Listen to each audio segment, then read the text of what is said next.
안녕하십니까, 레필입니다. 2월 14일 두산 에너빌리티 보도록 하겠습니다.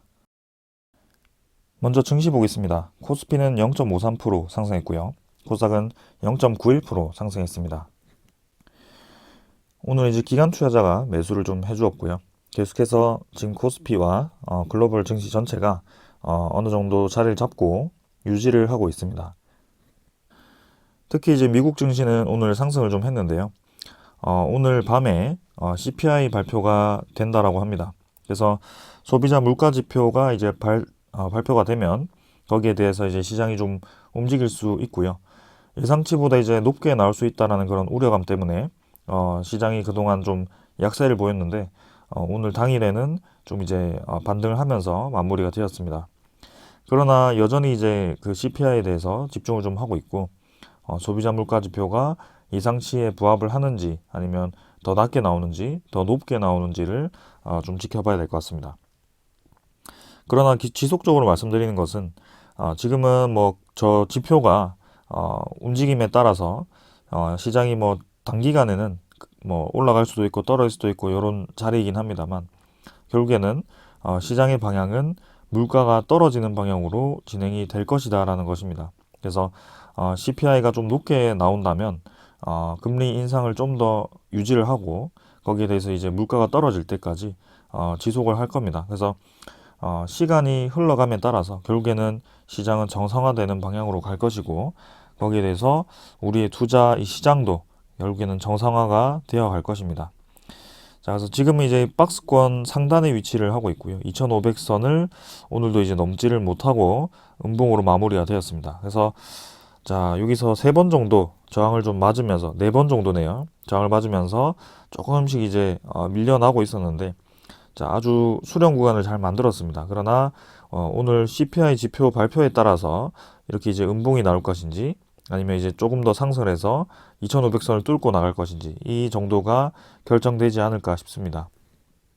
사실은 이제 박스권을 유지를 한다라고 한다면 코스피가 그동안 좀 많이 올라왔기 때문에 조금 내려가는 방향으로 진행이 될 수도 있거든요. 그래서 지금 당장에서야 증시가 꾸준히 지금 올라서 레벨업을 해야 된다. 이건 아닙니다. 그래서 이전처럼 조금 더 시간을 가지고 횡보를 할 가능성도 있고요. 만약에 이제 2500선을 뚫고 나간다면 추가적인 상승이 나올 수 있습니다. 네, 그러나 이제 3,300포인트, 뭐 3,000포인트 이상까지 올라가기에는 시간이 꽤나 이제 걸릴 것이다라는 것을 말씀을 드리겠습니다. 자, 그래서 오늘 뭐 크게 움직임 없었고요. 2,460포인트. 그래서 기관 투자자가 3천억 정도 매수, 외국인 투자자는 610억 정도 매수를 하면서 외국인 투자자는 계속 이제 매수를 이어갔고요. 기관 투자자는 그동안 좀 매도했던 거에 대비해서 반발 매수를 좀 진행을 했습니다. 자, 그래서 추후에 이 흐름을 좀 더 지켜봐야 될 것 같고요. 오늘 이제 지표 발표에 따라서 내일 조금 흔들릴 수도 있다라는 것을 생각하시면 될 것 같습니다. 외국인 투자자가 급격하게 이탈만 하지 않는다면 코스피에 대한 이 상승세는 유지가 되지 않을까라는 생각입니다. 코스닥도 마찬가지 최근에 강세를 계속 보이고 있습니다. 그래서 잠깐 조정받았던 그 하락봉을 바로 이제 메워주면서 상단 수렴으로 하고 있고요. 800선 근처까지 지금 주가가 밀어 올려졌습니다. 그래서 추가적인 상승이 충분히 있을 수 있는데 단기간에는 이평선에 대한 그런 갭이 좀 있기 때문에 오늘 CPI 지표 발표에 따라서 좀 이제 조정이 나올 수 있다라는 것을 좀 봐야 될 것 같고요. 지금 코스닥은 코스피보다 최근에는 좀 더 강하게 움직이고 있습니다. 그래서 오히려 이제 이 박스권 밴드를 바로 이제 벗어나서 진행이 되었는데 코스닥에 대한 흐름도 한번 지켜볼 필요가 있겠습니다. 자, 투자자 수급은 기관 투자자가 오늘 조금 매수했고 외국인 투자자가 지금 코스피에 이어서 코스닥도 마찬가지로 계속 매수를 해주고 있습니다. 그래서 전반적으로 지금 우리나라 증시에 외국인 투자자가 계속 유입이 되고 있고요. 코스닥도 지금 집계를 하면 한 1조 가까이를 순매수를 했을 것으로 보입니다. 그래서 꽤나 많은 금액이 지금 유입이 되고 있기 때문에 지금 증시 전체가 괜찮아 보입니다. 그러나 이런 것들이 이제 외국인 투자자가 또 금방 빠져나갈 수 있기 때문에 좀 지켜봐야 될 것 같고요. 사실 뭐 10조를 매수를 하더라도 1, 2조를 빠르게 이제 매도를 했을 때는 지수가 또 내려갈 수 있거든요. 네, 그래서 그런 것들을 살펴보겠습니다. 그렇다고 해서 이제 8조가 손해를 보는, 단기간에 이제 떨어져서 손해를 보는 것처럼 보이겠지만 결국에는 그 나머지 또 2조로 또 상승을 시키거나 아니면 추가 매집을 하면서 계속 이제 상승세를 유지시킬 것으로 보여집니다. 자, 그래서 환율도 지금 이제 9.5원 하락했는데요. 1267원. 그동안 이제 급등을 하던 그 환율이 잠깐 조정을 받았습니다. 그래서 여기서 이제 추가 조정을 받는지 아니면 추가 상승이 나올 것인지는 오늘 지표에 따라서 또 바뀔 수 있고요. 지금은 단기간에 이제 급등이 좀 나왔지만 확실히 이제 자리를 잡으면서 위아래로 횡보를 하면서 환율도 시장이 점점 안정화가 될 겁니다. 안정화된다라는 것이 이 가격대가 자리를 잡으면서 이평선들이 수렴을 한다라는 얘기고요. 거기서부터 이제 다음 단계까지 움직일 겁니다. 그래서 이전에도 급락을 할 때 보면은 단기간에 이제 한 번씩 튕겨주면서 진행이 되었고요. 결국에는 장기적으로 하락을 했었습니다. 마찬가지로 이렇게 사이클이 돌아왔을 때는 환율이 계속 떨어지는 모습을 볼 수 있었고요. 지금도 유사하게 진행이 되고 있습니다. 그래서 뭐 바로 이제 1,100원대로 떨어져야 된다 이런 건 아니고요.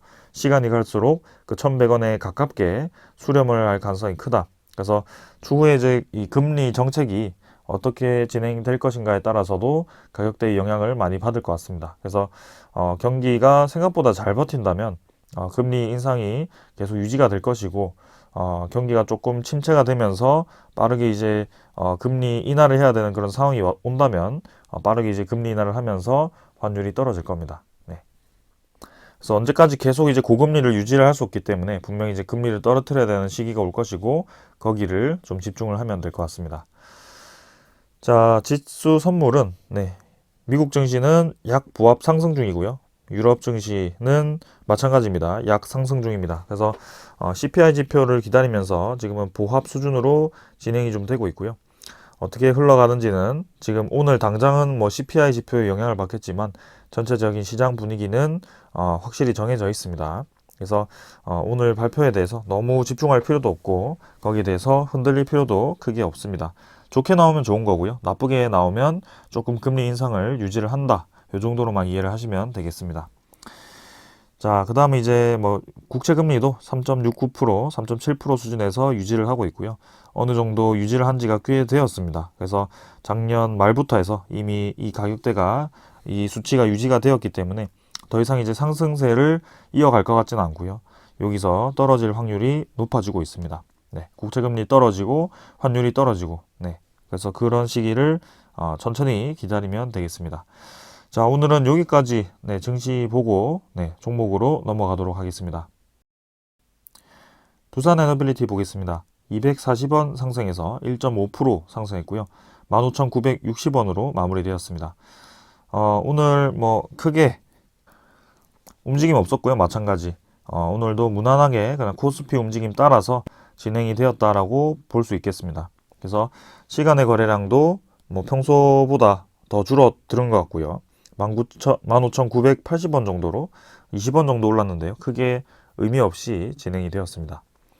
일별 거래량도 274만 주, 평소보다 뭐 거의 유사하게 진행이 되었고 최근에 이 거래 전체를 보았을 때는 좀 낮은 수준에 위치를 하고 있습니다. 그래서 간간히 이제 200만 주대의 거래량이 최근에 자주 나오고 있고요. 그만큼 지금 두산에너빌리티에 대한 거래 회전율이 상당히 낮다라는 것입니다. 총 주식수가 이제 6억 3천만 주 정도가 되는데 그 중에 이제 300만 주 채 되지 않는 거래량이라는 것은 거래 회전율이 0.5%도 이제 되지 않는 그런 상황입니다.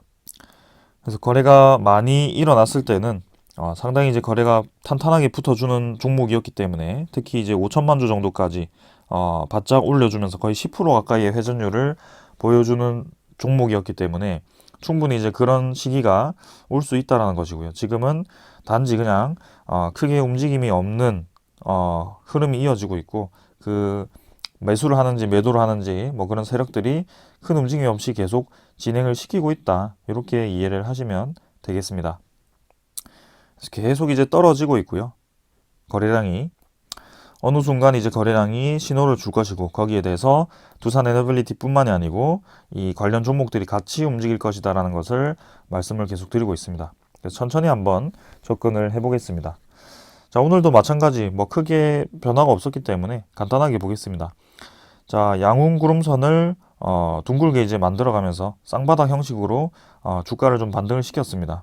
그래서 자리 자체는 이 양훈구름선을 디디고 뭐 이번 주 안으로 이제 이렇게 양봉을 만들면서 다시 이제 이 위로 주가를 좀 올려준다면 그림 자체는 굉장히 괜찮아질 것 같습니다. 그래서 저점을 점점 높여가는 그런 추세가 만들어지고 있고 그 추세에 대해서 이제 어떻게 움직일 것인가에 대해서는 좀 더 지켜봐야 되겠습니다. 뭐 무조건 여기서 올라가야 된다는 것이 아니고 조금 더 내려올 수도 있습니다. 이 양훈구름선 아래로 점점 횡보를 하면서 떨어질 수도 있고요. 그렇게 떨어졌을 때는 이제 이런 지지 라인들을 살펴보면서 15,000원 정도까지 떨어질 수 있구나. 그래서 여기서 유지를 하는지를 보면 될 것 같고요. 그러기에는 이 큰 박스권을, 작은 박스권이죠. 네, 이런 상단, 하단, 상단, 하단 패턴을 계속 유지를 하면서 물량을 모아가고 있구나라고 이해를 하시면 되겠습니다. 자, 그래서 오늘도 좀 말씀을 드리지만 빠르게 올리고 천천히 이제 늘어뜨리면서 내리고 빠르게 올리고 늘어뜨리면서 내리고 이 과정을 반복하는 패턴이 꽤나 있습니다. 네. 지금 두산 에너빌리티보다는 이제 두산 자체로 좀 보아도 될 것 같고요. 두산 그룹주를 보게 되면 최근엔 제가 리뷰를 하고 있지 않지만 두산도 상당히 유사하게 진행이 되고 있습니다. 상승을 시키고 아주 길게 늘어뜨리면서 주가를 굉장히 흔들어 놓습니다. 지금 올라갔다 내려온지를 거의 4번 정도를 진행을 했고요. 그러는 와중에 결국에는 평균 단가는 조금씩 올라가고 있습니다. 네, 그래서 아래 위로 계속 흔들면서 진행이 되고 있고 점점 상승 추세로 올라가고 있구나. 그리고 이전에 두산이 크게 올라가기 전에 이런 구간이 있었습니다. 급락 이후에 나왔던 모습인데요. 급등 하락, 급등 하락, 급등 하락을 계속 이제 반복적으로 수행시킵니다. 그러면서 점점 저점이 높아지는 방향이 만들어지는데요. 여기도 보시면 상당히 강하게 흔듭니다. 지금 이틀 정도의 아주 바짝 거래를 실으면서 올리고 그리고 거의 이제 한 달 동안 쭉 떨어뜨립니다. 오히려 상승 시작 포인트보다 더 낮게 주가를 형성시키고요. 그 다음에 다시 거래량을 터뜨리면서 또 유사한 상단까지 급등을 시킵니다. 그리고 또 이제 한 달 동안 쭉 떨어뜨립니다. 마찬가지입니다. 네, 이런 식의 작업이 계속 이루어집니다. 웬만한 개인 투자자분들께서는 거의 버틸 수 없을 정도로 이렇게 흔들어 놓거든요. 그러니까 시기를 보시면은 2020년 6월 1일부터 지금 이렇게 흔들기까지가 거의 11월, 거의 6개월 동안 이 과정이 반복이 됩니다. 그래서 어떻게 보면 이때 매수했던 가격과 이때 끝날 때까지의 가격이 계속 동일하더라. 그리고 이렇게 오르락 내리락을 하고 나면은 이제 그냥 못 버티겠다, 나가야겠다라는 생각을 할 수밖에 없습니다. 그래서 못 버티고 이제 팔고 나면 그 시기가 거의 끝나갈 때쯤에 이런 이제 급등이 나오는 상황이 벌어지는 겁니다. 그래서 지금도 저는 유사한 상황으로 좀 판단을 하고 있고요. 뭐 차트 분석 뭐 이런 걸 지금은 중점을 둘 때가 아니라고 말씀을 좀 드리고 있지만 확실히 이제 그런 모양새가 좀 보이고 있습니다. 그래서 계속 이제 올리면 떨어뜨리고 올리면 떨어뜨리는 그런 반복된 작업을 진행을 하고 있고 확실히 이제 두산 관련주들은 이렇게 세력이 붙어주는 종목이라는 것을 보기도 했습니다. 무난하게 가진 않더라고요. 그래서 이번에도 네, 그런 식으로 좀 진행을 하는 것이 아닌가라는 생각을 좀 하고 있고 여기서 이 수렴 패턴을 어떻게 완성을 시킬 것인지는 한번 지켜보도록 하겠습니다. 이제는 증시 분위기도 개선이 되고 있고 네, 종목 자체에 그런 큰 악재도 이제 나올 만한 악재가 없기 때문에 무난하게 올라갈 수 있는 자리입니다. 그래서 그런 상황에서 무난하게 올라갈지 아니면 힘을 줘서 올라갈지는 결정을 하겠죠. 그래서 천천히 한번 봅시다. 투자 수급은 오늘 기관 투자자가 13만 주 매도했고요. 외국인 투자자가 62만 주 매수했습니다. 자, 그래서 기관 투자자 13만 주, 외국인 투자자 62만 주 매수하면서 양매수가 들어왔고요. 오늘 기관 투자자는 금융 투자가 20만 주 정도 매수를 하였고 투시는 뭐 그대로 매도를 했습니다. 27,000주 계속해서 이제 매도를 이어가는 모습이고요. 보험도 약 매도를 했고요. 연기금 투자자는 83,000주 정도로 계속 이제 매수를 해주고 있습니다. 사모펀드는 이제 11만 주 정도로 매도를 했고요. 지금 기관 투자자 중에서는 투신과 뭐 이런 사모펀드가 꾸준히 지금 매도를 하고 있고, 금융투자도 하루 매수를 했지만 원래는 이제 매도 포지션을 잡았었습니다. 그래서 연기금 투자자 홀로 좀 매수를 해주고 있고요. 오늘 같은 경우는 외국인 투자자가 특히 매수를 좀 해주었습니다. 또 이제 JP모건 쪽에서 매수를 해주면서 최근에는 또 매수를 이어가는 모습이 보여집니다. 그래서 지금 뭐 수급 자체가 꾸준히 전체적으로 매수를 해주는 그런 세력이 좀 있어야 된다라고 말씀을 좀 드리고 싶고, 그런 꾸준히 매수를 해주는 세력은 외국인 투자자 정도만 볼 수 있을 것 같습니다. 연기금 투자자도 이전에 이제 지분 증가 보고가 있었는데요. 그 뒤로부터 지금 뭐 매수를 하고 매도를 하고 반복을 하면서 결국에는 크게 변화가 없었던 것으로 제가 파악을 좀 했습니다. 그래서 좀 이따가 이제 그 데이터는 보도록 하고요. 외국인 투자자가 이제 지분이 좀 이제 계속 늘고 있다. 분명히 이제 뭐 유상증자를 받고 뭐 그런 블록딜 매매를 좀 받고 이렇게 이제 지분을 늘렸겠지만, 확실히 이제 그렇게 늘리고 다시 줄이지는 않더라. 점점 이제 늘어나는 추세로 진행이 되고 있다. 이렇게 이해를 하시면 되겠습니다. 자, 그러면 오늘 이제 개인 투자자가 이제 좀 72만 주를 매도를 했는데요. 결국에는 개인 투자자가 매도를 했지만 주가 자체는 크게 올라가지 못했습니다. 그래서 어제도 말씀드렸다시피 개인 투자자 같은 경우는 호가창에 보통 이제 매도를 걸어 놓습니다. 네, 그래서 매도를 걸어 놓으면 저런 세력들이 조금씩 사고 떨어뜨리고 조금씩 사고 떨어뜨리고를 반복을 하면서 크게 주가를 올리지 않고 이 매물에 계속 쌓여가는 그런 개인 매물을 가져가는 것입니다. 그래서 개인 투자자가 매도를 해서 이렇게 주가가 올라갔다라고 보기보다는 이렇게 기관 투자자라든지 외국인 투자자가 매수를 해줬기 때문에 주가가 올라갔다라고 이해를 하시는 게 맞습니다. 그리고 반대로 떨어질 때도 개인 투자자 같은 경우는 매수를 보통 걸어 놓습니다. 네, 올라갈 때도 걸어 놓고요. 그런데 이제 거기서 기관 투자자라든지 외국인 투자자가 매도 물량을 이제 던지면 바로 이제 매수 체결이 되면서 쭉쭉쭉쭉 떨어지겠죠. 네, 그런 상황이 이제 개인 투자자가 매수를 했을 때 주가가 떨어진다라고 볼 수 있지만, 순서가 바뀐 겁니다. 기관 투자자와 외국인 투자자가 매도를 했기 때문에 개인 투자자가 매수가 된 것이다라고 이해를 하시면 되겠습니다. 자, 그래서 이렇게 수급까지 확인을 좀 했고요. 지금은 전체적으로는 기관 투자자, 외국인 투자자는 매수를 하고 있고 개인 투자자는 매도를 하고 있다. 어떤 구간에서, 지금 횡보하고 있는 구간에서 그렇게 매수를 하고 있더라. 이렇게 이해를 하시면 되겠습니다. 그래서 아까도 말씀드렸다시피 오르락 내리락 하는 그 과정에서 결국에는 개인 투자자는 계속 팔고 있고 나머지 세력들은 매수를 해주고 있다. 그러면 결국에는 그 모았던 물량이 언젠가는 한번 소화가 돼야 될 텐데, 그 소화시키는 과정이 어떻게 나올지는 한번 지켜보자라는 것이죠. 그동안 이제 두산 에너빌리티의 그 과정을 보았을 때는 한번 올릴 가능성이 충분히 있다. 이렇게 보여집니다. 그 다음에 이제 공매도 잔고 확인해 보겠습니다. 공매도 잔고는 1230만 주 정도고요. 어제와 거의 유사합니다. 3만 주 정도 늘었지만 거의 유사하게 진행되고 있고요. 뭐 1100만 주, 1200만 주 계속 유사합니다. 오늘도 공매도 거래량은 9만 6천 주고요. 크게 변화 없었기 때문에 빠르게 넘어가겠습니다. 그 다음 대차 잔고도 한번 확인해 보겠습니다. 자, 대차 잔고도 오늘 뭐 크게 변화 없었던 거, 어제도 마찬가지 2만 주 정도 상환이 되어서 2778만 주였고요. 오늘도 이제 상위 종목으로 이렇게 나왔지만 결국에는 이제 체결도 유사했기 때문에 16만 주 정도 상환이 되어서 2760만 주 정도로 마무리가 되었습니다. 자, 그래서 대차 잔고, 공매도 잔고 계속 변화 없고요. 오늘 이제 수급 같은 경우는 외국인 추정 물량이 61만 9천 주, 당일도 이제 62만 2천 주 정도로 거의 유사했고요. 어제도 이제 21만 6천 주 매수가 들어와서 지분은 또 12.2%입니다. 그래서 계속 유사하게 지분이 유지가 되고 있습니다.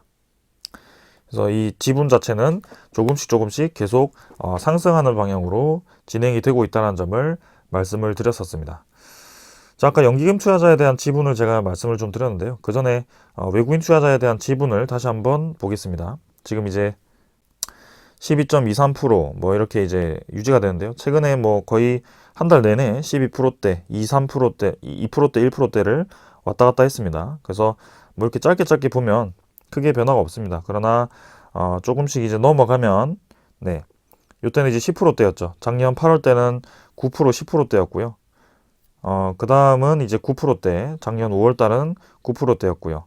그리고 이제 그 전으로 가면 이제 8%대, 이렇게 이제 작년 3월, 그죠? 작년 초부터는 이제 계속 매수가 이어졌습니다. 외국인 투자자의 지분율이 높아졌고요. 결국에는 뭐 유상증자를 받았던 아니면 뭐 블록딜 이 물량을 받았던 전체 주식 수가 늘어났는데도 보유율 자체가 이제 늘어났다는 것은 12%로 늘어났다는 것은 이 두산 에너빌리티에 대한 투자를 계속 하고 있고 이 수량을 계속 늘려가고 있다는 것이 보여집니다. 그래서 뭐 JP모간 이런 투자자가 뭐 매일 사고 팔고를 좀 반복을 하고 있고 좀 단타식으로 좀 운영을 많이 하는 것 같은데 결국에는 외국인 투자자에 대한 지분은 좀 모아가고 있구나라고 이해를 하시면 되겠습니다. 자, 그 다음에 이제 연기금 투자자에 대한 지분은 자, 여기 이제 네이버에 종목 분석을 보시게 되면요. 주요 투자자에 대한 지분이 나옵니다. 여기 두산이 이제 30.78%인데요. 두산 외 26인이 이제 30.78%고요. 실제로 이제 두산 같은 경우는 30.5%밖에 되지 않습니다. 그래서 제가 여기에 대해서 말씀드린 것이 대주주 최저 보유율이 30%이기 때문에 그 이하로 내려가면은 사실상 이제 최대 주주로서의 그런 뭐 법적 효과라고 할까요? 뭐 그런 게 이제 없어지게 됩니다. 그래서 무리하게 이제 지분을 더 낮추지는 않을 것이다. 그리고 블록딜을 딱 하면서 딱 30%를 맞춰 넣은 것이 아닌가. 이렇게 심리적인 저항선이 아닌가라는 생각도 해봅니다. 그게 아니고 이제 연기금 투자자에 대한 국민연금공단의 지분을 보시면은 340만 주, 349만 주, 5.47% 정도로 지분이 되었는데요. 요거는 이제 작년 5월 달에 기준의 지분이었습니다. 그래서 작년 5월 2일부터 지금까지의 누적 수급을 좀 계산을 해보면 지분이 유사하다는 것을 알 수가 있습니다. 그래서 지금 같이 한번 확인을 해보겠습니다. 작년 5월 2일이죠. 네, 그러면 5월 3일부터 이제 확인을 했을 때는 지금 이제 연기금 투자자 지분이 마이너스 129만 주입니다. 네, 그래서 누적 수급은 이제 생각보다 이제 마이너스가 크죠. 그래서 지분 자체는 저 5%대 수준에서 유지를 할 것 같고요. 이전에 좀 거슬러 올라가 보면은 블록딜을 진행했을 때 이 연기금 투자자가 좀 많이 매도를 했었습니다. 그래서 마이너스 400만 주까지 이제 11월 달에 잡혔었는데요. 그 연기금 투자자가 그동안 이제 매수를 이어갔던 그 작년 이제 9월 정도 그때는 이렇게 플러스로 잡히기도 했습니다. 아무튼 지금 5% 수준에서 이 지분이 왔다 갔다 하고 있고 최근에는 매수세를 이어가고 있기 때문에 다시 5.5% 정도의 지분을 유지를 하고 있구나 정도만 이해를 하시면 되겠습니다. 지분은 실제로 이제 지분이 계속 늘어나고 있는 세력은 외국인 투자자 정도가 될 것 같습니다. 자, 이렇게 이제 수급까지 다 말씀을 드렸고요. 오늘의 그 소식들 좀 전해드리도록 하겠습니다. 자, 먼저 전해드릴 소식은 자 이제 두산 에너빌리티 본사가 이 창원시에 있습니다. 근데 이제 창원시에서 방위 산업과 원자력 산업을 합친 이제 융합 국가산단 지정을 하기 위해서 좀 노력을 하고 있다라고 합니다. 그래서 그린벨트 지역을 풀고 거기를 좀 더 단지를 지어서 이 R&D라든지 그런 생산 시설을 늘리겠다 이런 포부로 보여지고요. 확실히 이제 두산 에너빌리티를 비롯한 그런 협력사들이 다 모여 있다 보니까 관련 산업 단지가 지정이 될 가능성이 높아 보입니다. 그리고 원자력뿐만이 아니고 방위 산업, 뭐 현대 로템이라든지 이런 현대 위아라든지 네, 뭐 그런 기업들이 많이 있기 때문에 하나 에어로스페이스도 있거든요. 네, 그래서 그렇게 좀 이해가 됩니다. 그래서 좋은 결과가 있을 것 같고요. 그 다음은 이제 요거는 제가 IR 자료를 설명드리면서 같이 좀 봤었던 자료인 것 같은데요. 두산 에너빌리티가 올해 원전 사업 수주 3.1조 원을 도전을 한다. 그래서 신한울 3, 4, 5기와 그다음에 SMR 등 이제 수주를 위해서 노력을 할 것 같고요. 자, 그래서 두산 에너빌리티는 2030년에 총 187기가와트로 신규 원전 건설 시장을 전망을 했고 2050년에는 454기가와트죠. 474기가와트네요. 그래서 거의 이제 배 이상으로 증가를 한다라는 것이고요. 특히 SMR 시장이 많이 증가를 한다라고 보았습니다. 단위가 이제 기가와트죠. 그래서 2030년 기준 56기가와트면 최근에 이제 이 뉴스케일 파워 기준으로 하나의 호기가 78메가와트입니다. 근데 이제 기가와트가 이제 03개가 붙어서 메가와트가 되기 때문에 56,000메가와트 수준으로 보시면 되고요. 56,000 나누기 78 하면은 한 600개 정도가 되겠습니다. 그래서 SMR이 600기 정도가 진행이 된다라고 보시면 될 것 같고요.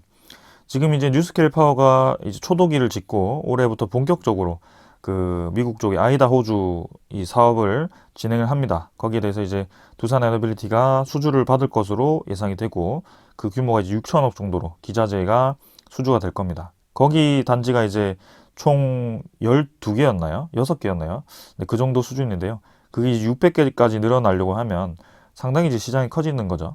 그래서 그 600개 중에 10%만 차지해도 60개이기 때문에 이 두산 에너빌리티에 대한 그 수주량은 상당히 늘어날 것으로 보여집니다. 실제로 이제 2050년 시장 50% 점유 전망이 SMR 부문은 향후 10년간 연평균 1조 2,500억 정도로 수주 예상을 하고 있고요. 네, 상당히 기대가 됩니다. 그리고 대형 원전도 네, 수주를 기대를 하고 있고요.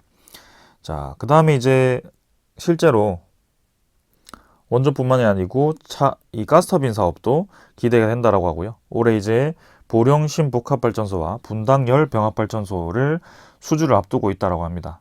자, 그래서 특히 이제 외산에 대한 국산화를 목표로 하고 있고 두산 에너빌리티가 이 실증 사업에 들어갔고 지금 실증 사업을 진행하고 있기 때문에 문제가 없다면 무난하게 수주를 하지 않을까라는 기대감도 있습니다. 자, 그래서 납품 실적이 이제 쌓이게 되면 점점 이제 가스터빈 시장도 본격적으로 진입을 할 거라고 보고 있고요. 네. 올해 신한울 3, 4, 5기는 4달, 그죠? 다음 달이죠. 다음 달에 계약을 할 거기 때문에 2조 2천억 정도 수준입니다. 그래서 상당히 기대가 됩니다. 그래서 여기 뭐 3.1조 원이라고 했는데요. 신한울 2.2조 원, 그 다음에 SMR 6천억 해서 2조 8천억은 벌써 확정적입니다. 나머지 3천억은 뭐 원전 유지 보수라든지 뭐 캐스크라든지 뭐 그런 게 있지 않을까 싶습니다. 자, 그 다음은 자, 물 들어올 때 노젓자. 네. 두산 에너빌리티가 원전뿐만이 아니고 해상풍력과 수소 터빈을 앞세워서 이제 질주를 하고 있다라고 또 이렇게 분석이 나왔습니다.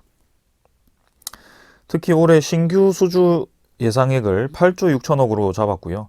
이게 이제 두산 에너빌리티 개별 수주액입니다. 네, 그래서 상당히 이제 도전적인 목표고요.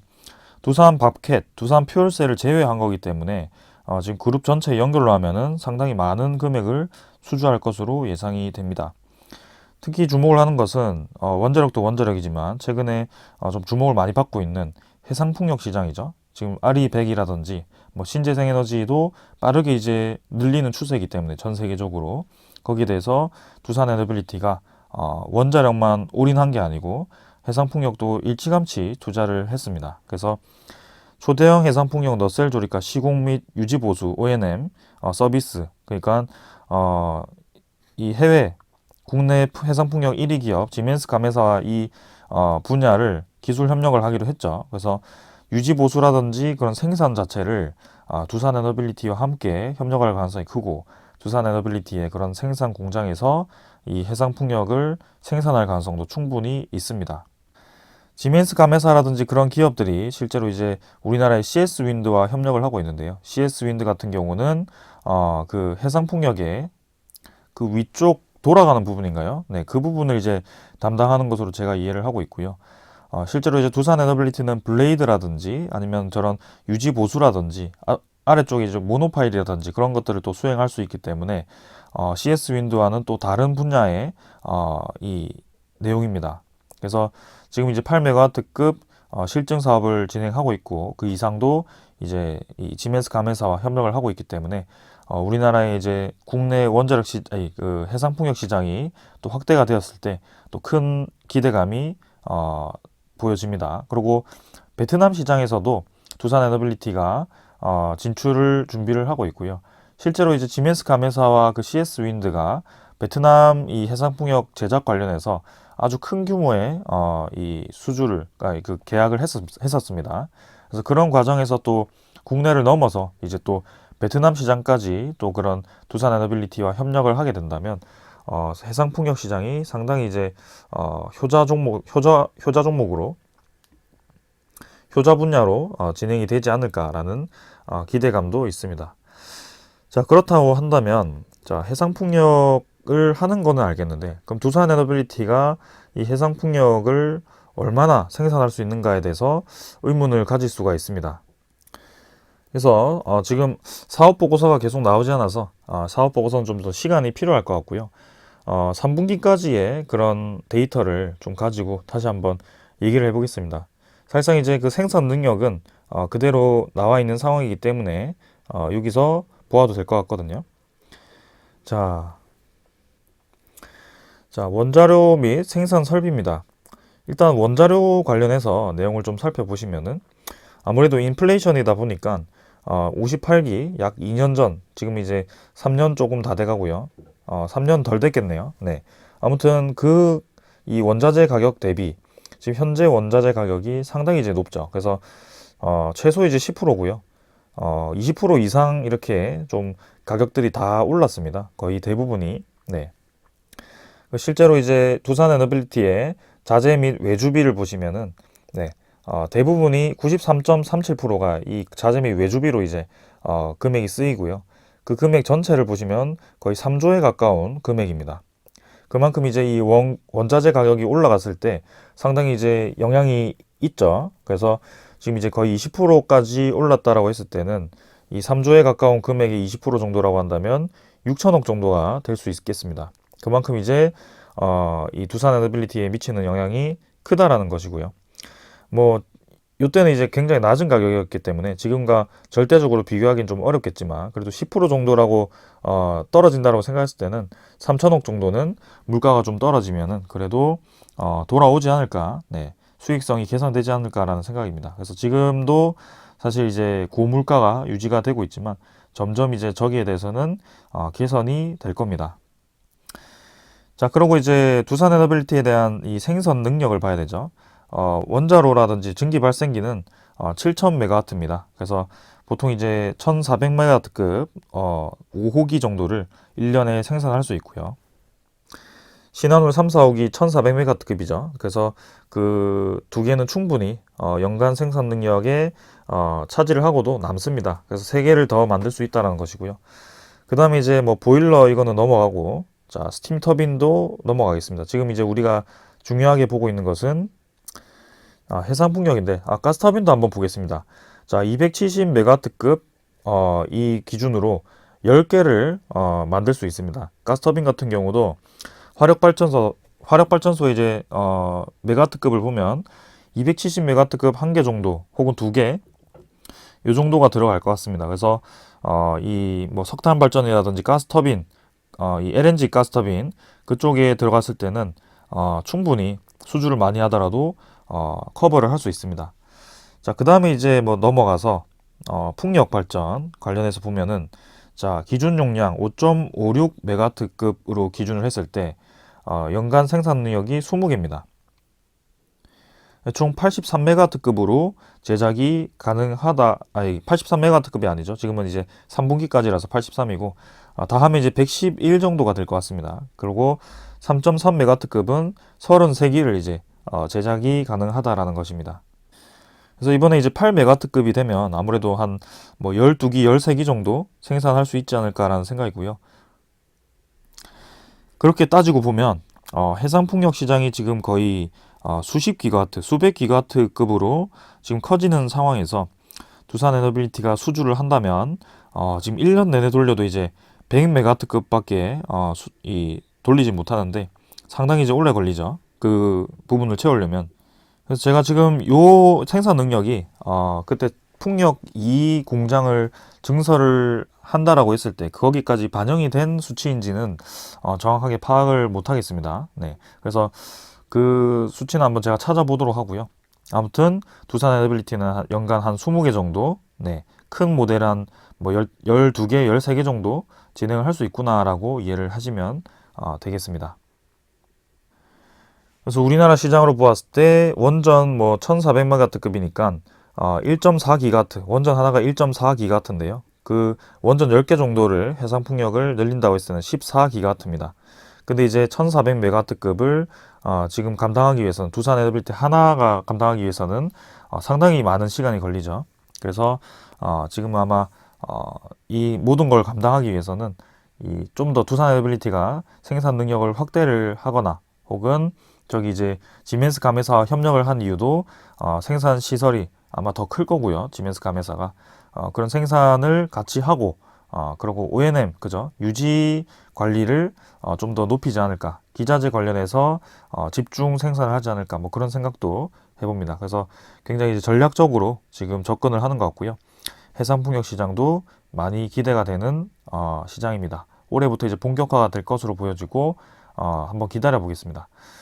자, 그래서 뭐 문제없이 계속 진행 중이고요.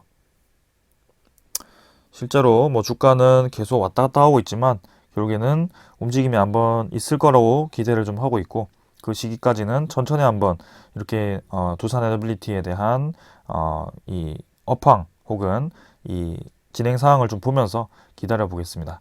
자, 개인적으로 이제 중동 쪽에서 좀 소식이 들려왔으면 하는 바람인데요. 아직까지는 뭐 UAE라든지 그런 사우디 네옴시티라든지 그런 쪽에서는 구체적인 소식은 들려오진 않고 있습니다. 그래서 조금 더 기다려 보겠습니다. 자, 오늘 여기까지 하고요.